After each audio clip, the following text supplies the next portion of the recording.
Bigyan mo nga, boy. Ayan, boss. Ito yung manok, boss, oh.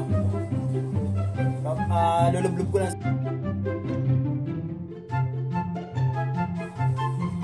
Tiba ka dito.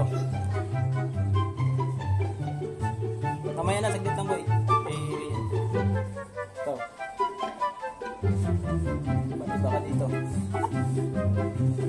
Pitli ko pa yung papasahin ko lang, boss, ha. Ulit.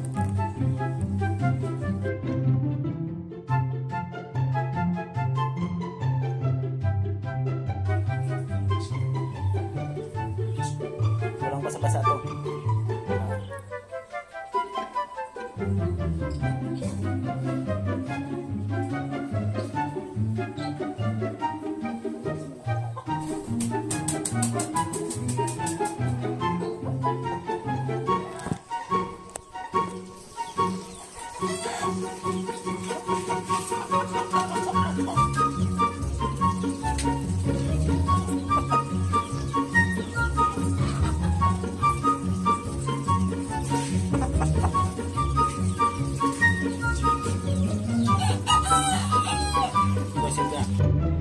Dito na yung manok, mga boss.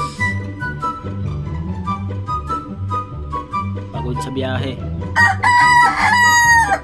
Walang problema sa scammer. Hindi mo naman nakuha yung manok eh. Nakabala ka lang ng tao.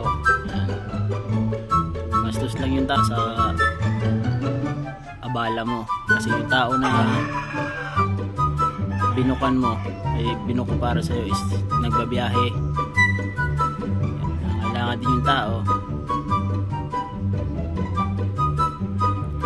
Hindi naman nakuha yung manok eh. Dito pa rin. Nang abala ka lang. Ito, boss, ito yung mga manok. Ito yung manok ko. Deliver natin kahapon. Pagdating doon sa location ni Boy Scammer. Hindi na sumagot. Kupal. Tingnan mo, kupal, oh. Gago! Pa-birthday ko na sana sa'yo, kupal. Hindi ka, hindi ka sumagot, eh. Surprise sana sa'yo yun, eh.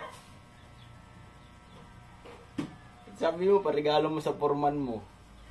Tapos sabi mo, pa-birthday na lang. Pa-birthday ko na sana sa'yo, eh. Gago! Kaso, hindi ka sumagot nung nandun na yung manok, eh. Yan, paliguan mo natin, mga idol, kasi padala natin ulit kayo.